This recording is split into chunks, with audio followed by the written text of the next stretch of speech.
mga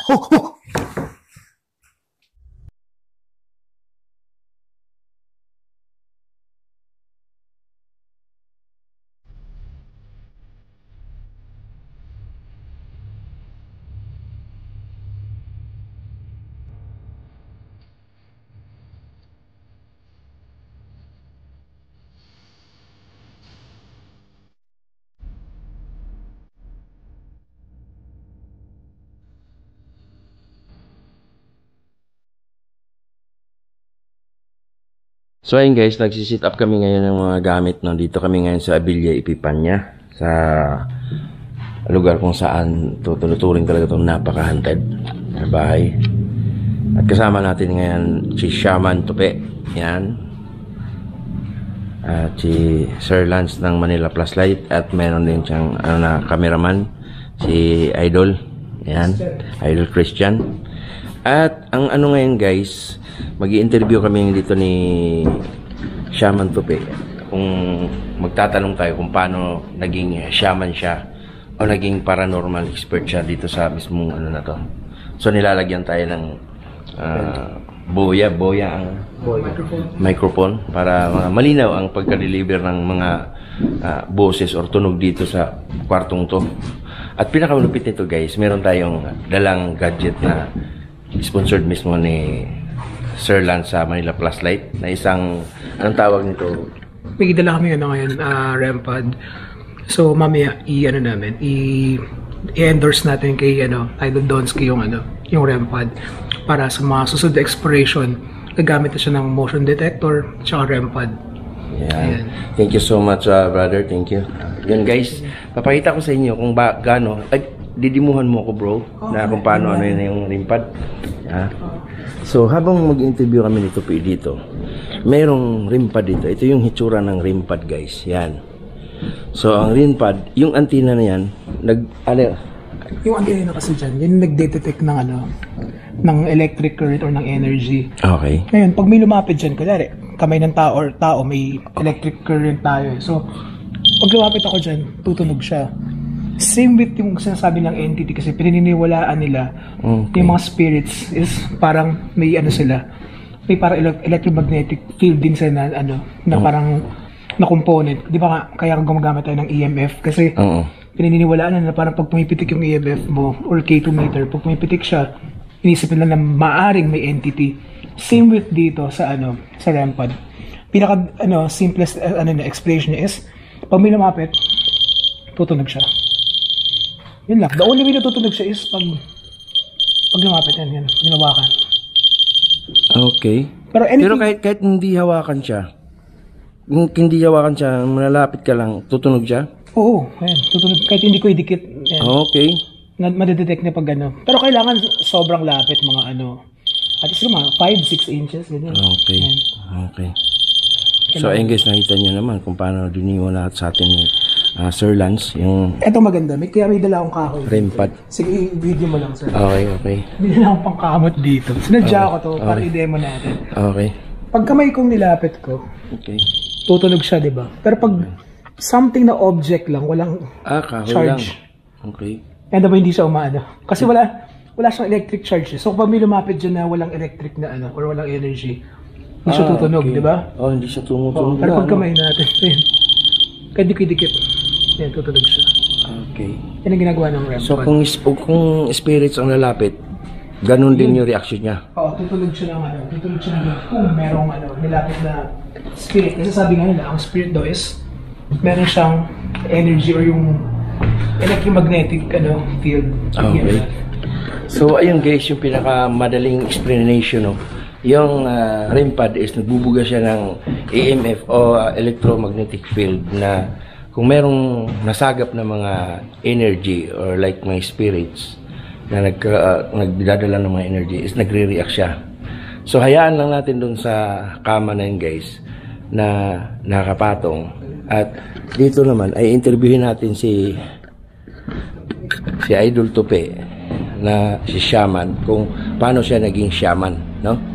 So, ayun sir, nakadawang palad na din kita. Salamat din, Donsky, Gosh TV, pinagbigyan mo ako. Biro mo, galing ka pa ng malayo, tapos lumipad ka pa papunta dito sa Manila. Sa Mindanao. No? Oo. Gusto ko lang, may gusto lang akong malaman about sa, ikaw yung tinagurian na shaman ng Pinas eh. Okay. No? Ano bang ibig sabihin ng shaman? Actually, ang shaman kasi, kung sa term ng mga Tagalog, isa siyang manggagamot o albularyo. Okay. Ngayon, ang naging responsibilidad natin bilang shaman, ako yung kumbaga, nanggagamot ako, nagki-cleansing ako ng mga bahay. Usually, may mga humihingi sa atin ng tulong. Okay. Na kunyari, mayroong bang nangagambala sa bahay nila o may nakikitira na mga elemento o nilalang o espiritu. Okay. Hindi naman sa parang nakikipag-away ako sa kanila or kailangan ko silang patayin o kailangan ko silang palayasin. Kasi unang-una kasi dapat yun nilalagay natin sa sarili nating respeto. Kasi nga, may mga sinasabi nga na hindi lang tao ang nabubuhay dito sa mundo at hindi lang tayo ang may karapatan. Bago pa nalikha ang mga tao, may mga nauna pa sa atin.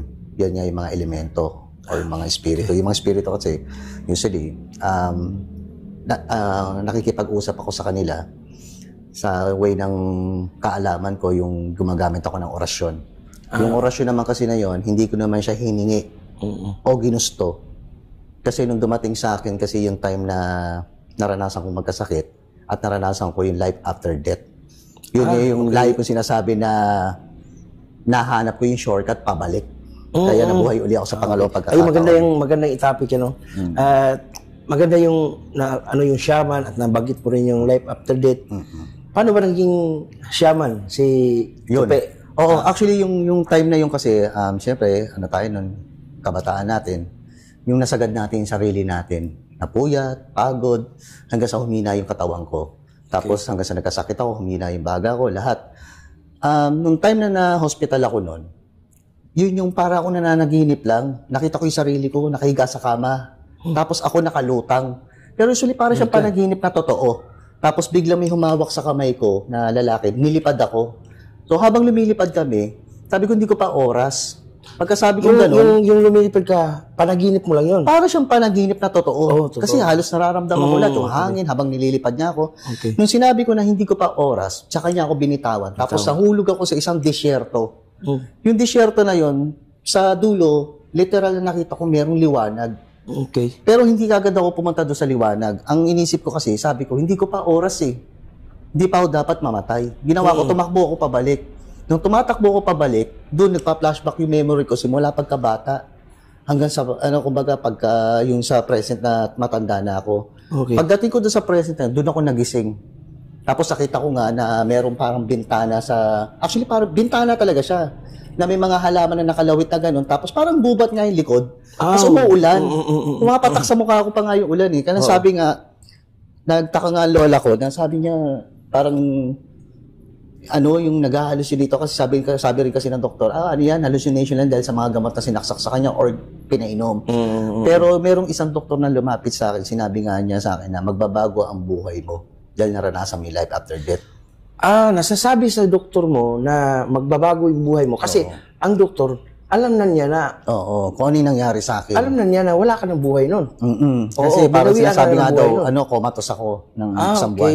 Okay. Tapos, nung time na naka-recover ako, so pinagpatuloy ko pag-aaral ko, naging normal uli ang buhay ko, doon ako nakakita ng mga vision. May mga kaluluwa, elemento na ako nakikita. Pero that time, hindi ko pa totally sinasabi na psychic ako. Basta tahimik lang ako. Para akong nagkulong sa isang box na ako lang ang nakakaalam kung ano yung nangyayari sa akin. Okay. Tapos hanggang sa nung nakagraduate ako, nakapagtrabaho ako, meron kaming na-hired na isang tao na laging tumitingin sa akin. Bagong hired yun, co-employee ko. Nung tinanong ko siya, sabi ko, brother, anong kumbaga parang anong problema? Bakit mo ako tinitingnan? Biglang sinabi niya sa akin, sabi niya, brother, may karga ka ba? Sabi ko, hindi ko nga alam kung anong gagawin ko eh. Tapos sinabi nga niya na, halika, sama kita kay kuya sa San Jose del Monte, Bulacan. Tapos pagdating namin dito sa San Jose del Monte, doon sa bahay ni kuya na tinatawag na manggagamot din yun, bigla akong tinuro ni kuya na sinabi niya, may karga ka na. Sabi ko, nakita niya, first time niyang na-meet. Oo, first time nila ako na-meet noon. Nakita niya agad na meron daw ako. Sabi ko naman, kuya, hindi ko nga alam ang gagawin ko. Tapos sabi nga niya, sige, ganito. Magkakaroon ka ng kwintas, magkakaroon ka ng kwintas na gagamitin ko raw. So, naisip ko, sige, hanapin ko siya sa mga church. Sa Quiapo, naghanap ako, wala. Ang pinapakita sa akin, usually, mga medalyon. Sabi ko, hindi po yan kasi ang kailangan ko, yung dignum. Kasi yung Anong dignum, dignum? yun yung uri ng isang kahoy na ginamit sa krus na ginamit kay Kristo. Ayun, Pinako siya. kung saan siya pinako? Oo, yun yung puno ng dignum. Okay. So usually, wala akong nakita sa Quiapo. Okay. Ngayon, ginawa ko, sabi ko doon sa kasama ko, tara punta naman tayo ng Baklaran. Baka may mahanap tayo. So, ganun din. Puro medalyon yung binibigay sa akin. Sabi ko, hindi po yan eh. Ngayon, nung wala na kami makita, nag-decide na ako sa gusto, tara, uwi na tayo. Habang naglalakad kami papuntang LRT, may nadaanan kami matanda na nasa kariton lang yung mga paninda niya. Tapos Lalaki, babae? Babae. Okay. Ngayon, sabi ko, Lola, meron bang meron kang ganitong kwintas yung gawa sa dignum? Sabi niya, oo. Pinabibigay nga sa'yo ni Kuya to eh. Doon kami nagkatinginan.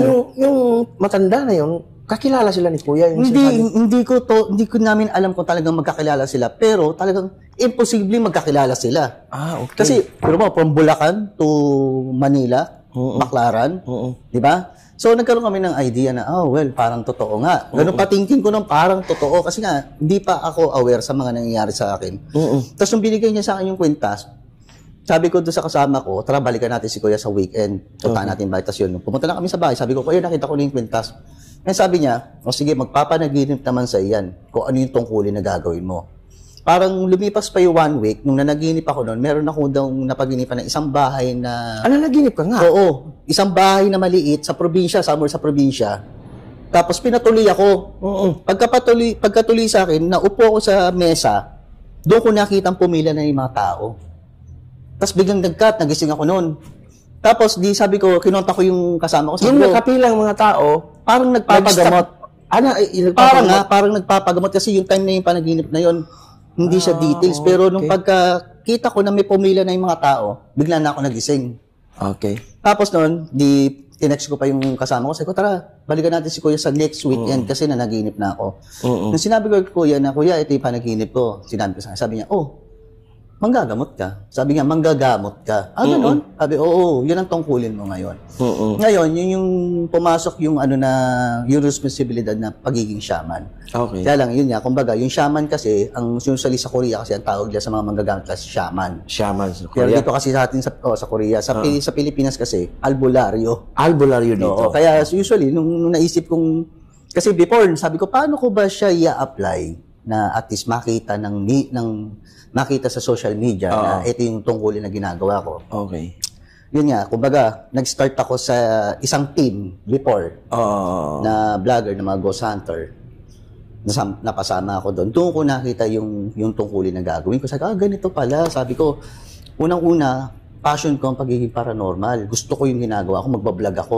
Okay. Ako gagawa ko ng content sa paranormal. Tapos, nagagamit ko pa yung kaalaman ko. Kasi usually, pagdating naman kasi sa pagbablog or paggawa ng content sa paranormal, hindi lang basta content lang ang iniisip ko. Kasi usually, yung mga ganyang mga ligaw na kaluluwa, nag-aalay ako ng dasal, nag-aalay ako ng kandila, nag-ano ko ng insenso, para at least ma-bless ko rin sila. Kasi bukod sa nakikita ko nga sila at nararamdaman, alam ko rin na kung ano yung panaghoy, kung bakit sila nandito. Kasi usually kasi mga kaluluwa kasi na ganyan, yung mga pinatay o namatay na hindi nila gusto, may mga unsolved problem pa sila, kaya hindi sila basta-basta nakakaalis dito sa mundo. Tapos meron naman, may mga kaluluwa rin na kaya sila na-stuck dito sa mundo dahil nga yung sa nangyari before, lalo na yung mga nangyari ng World War II, lahat nun, meron silang naiwan na natili sila dito sa mundo. Parang sa madaling salita, hindi nakatawid. Oo, hindi sila nakatawid. Pero may tanong lang ako sa mga ganong senaryo na shaman ka, ganon, na nakakagamot ka rin. Nakakaano ka ba ng mga taong na-possess? Yes. O yung mga magpapalayas ka ng mga... Yes, oo. Kasama yun sa responsibilidad ko, yung mga pag may mga sanib, yung mga ganon. Okay. Pero usually kasi, siyempre, meron tayong basihan. Hindi lang basta sinasabi natin na sinaniban yung tao. Usually kasi, may mga tao kasi na dahil sa dala ng depression, yung mga ganon, naakala nila sinasaniban. So, yun isa sa mga naging tulong nung kaalaman ko, tsaka yung ability ko na nadidetermine ko yung totoo sa hindi. Okay. Sa nanloloko, tsaka sa totoo na hindi nanloloko. Okay. So, nadidetermine mo kung totoong nasaniban siya or hindi, gawa lang nasanib. Kasi usually kasi ang tao kasi pag sinaniban ng diablo, elemento o espiritu, yung manifestation ng physical niya nagbabago. Hindi kaya. Nagbabago Oo, yung... hindi kayang tanggapin ng tao yon yung kung gaano kabigat yung isang spirito o elemento o diablo. Lalo na, diablo. Pag sumanib yan sa tao, makikita mo yung manifestation sa mukha niya, sa physical body niya. Talagang magkakaroon ng deformation yung mukha niya. Oh, hindi lang sa deformation sa mukha, pati yung Yes, lakas pati yung niya. lakas, boses, Meron minsan na 5, 5 tao na nag-ano sa kanya, talagang lakas niya eh. Ganun, oo. Kaya minsan may mga incident ako na-encounter na sinasaniban daw, tinitignan ko muna yung tao. Kung totoong sinasaniban. Okay, Minsan may na-encounter ako na dahil sa depression, okay. gusto magpapansin o gusto mapansin. Mayroong mga gano'n. No, Pero usually, hindi ko winawalang bahala ang depression kasi totoo ang depression. Usually kasi ang tao, kapag under ng depression, andyan yung negativity na umiikot sa buong katawan niya, sa isip niya, na possible na magkaroon ng chance ang mga... No. May tayo, may nagpaparamdam sa atin dito. Ha? Kanina yung salamin, nabahan eh. Ha? Gumalaw tong salamin. Mahina lang. Seryoso kanina. Nung hindi lang nagsalita kasi nagre-record tayo. May nagpaparamdam. Ang ginagawa ko, may ilaw tayo dito. Oo. Titignan ko yung ilaw, gumagalaw yung ilaw sa salamin eh. So, sabihin, nag-move siya. Tama.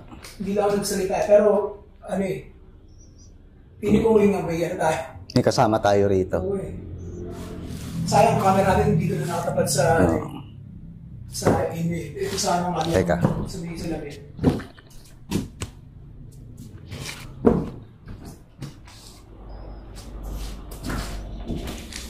Ano siya? Mahina. Parang mga micro-movement. Ano? So, yun. Tumina ako sa So guys, nagkaroon kami ng interaction ngayon. kasi May interrupt sa amin sa mga interview ko dito kay Flashlight.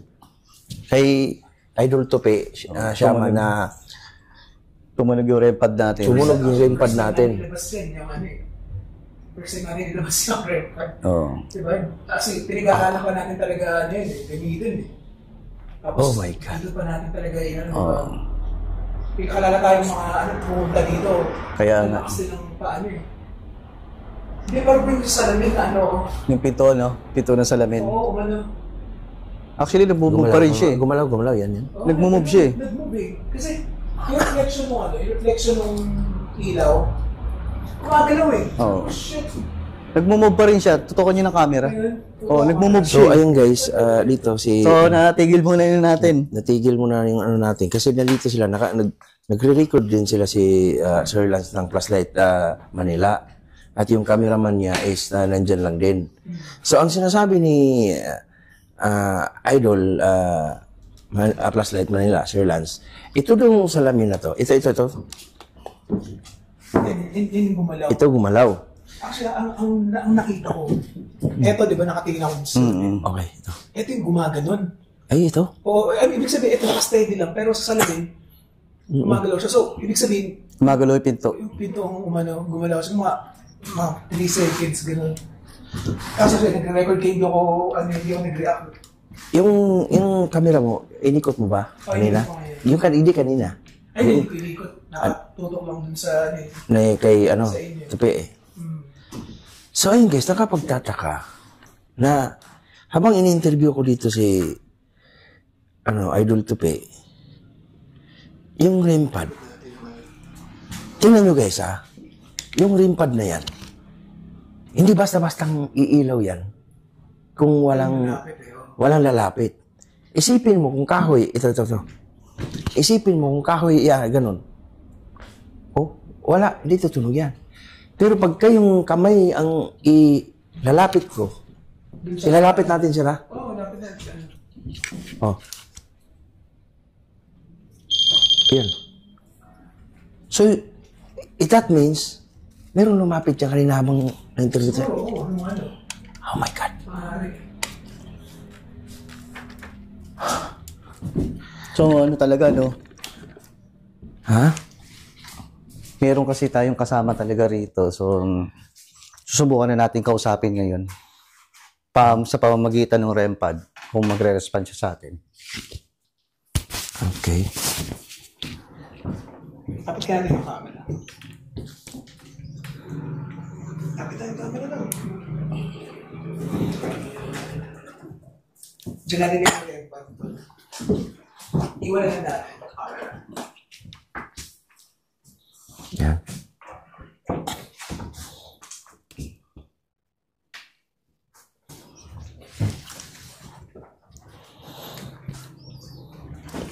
Labas Ikaw magtanong, brother, kay mayroon bang mga nandito ba yung si naninirahan dito ngayon?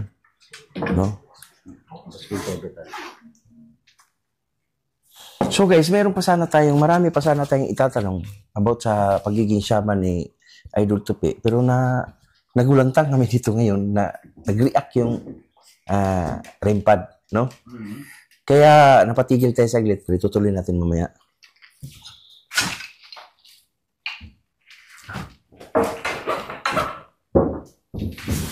So may ginagawa lang si Idol Tupi. Yan. Gumawa siya ng... Ano bang kinuha mo, brother? Okay. Matatawag siya ng mga naninirahan dito. Ano yun, bro? Tumatawag siya ng mga naninirahan dito. Which is yung mga kaluluwang hindi makatawid-tawid dito sa Villa Epipania. Kasi itong Villa Epipania kasi talagang naging BB at Pigi. BB at bulag at Pigi ito. Ulit natin. Kasi itong Villa Epipania kasi naging bulag at Pigi sa nangyari before nung panahon ng Hapon. Okay. Kasi sinasabi nga na dati raw itong Villa Epipania naging parang station ng mga...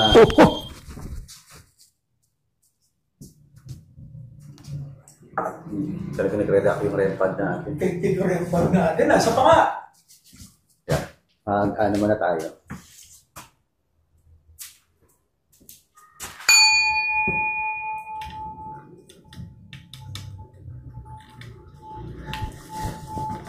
May kasama ba kami ngayon dito?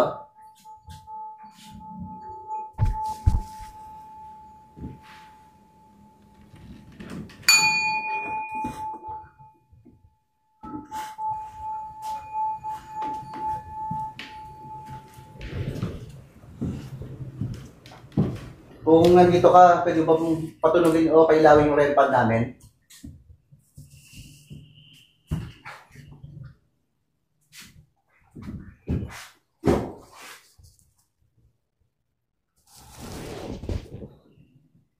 Magtatanong ulit ako.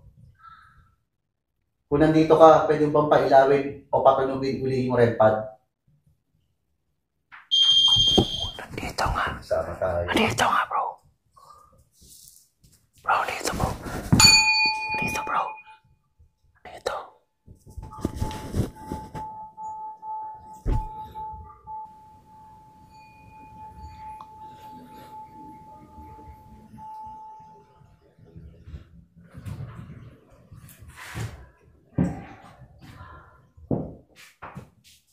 Babae ka ba o lalaki? Babae ka ba?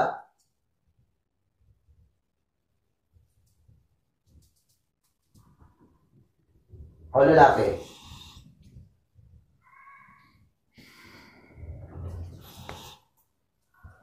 Magtatanong ulit ako ha. Babae ka ba?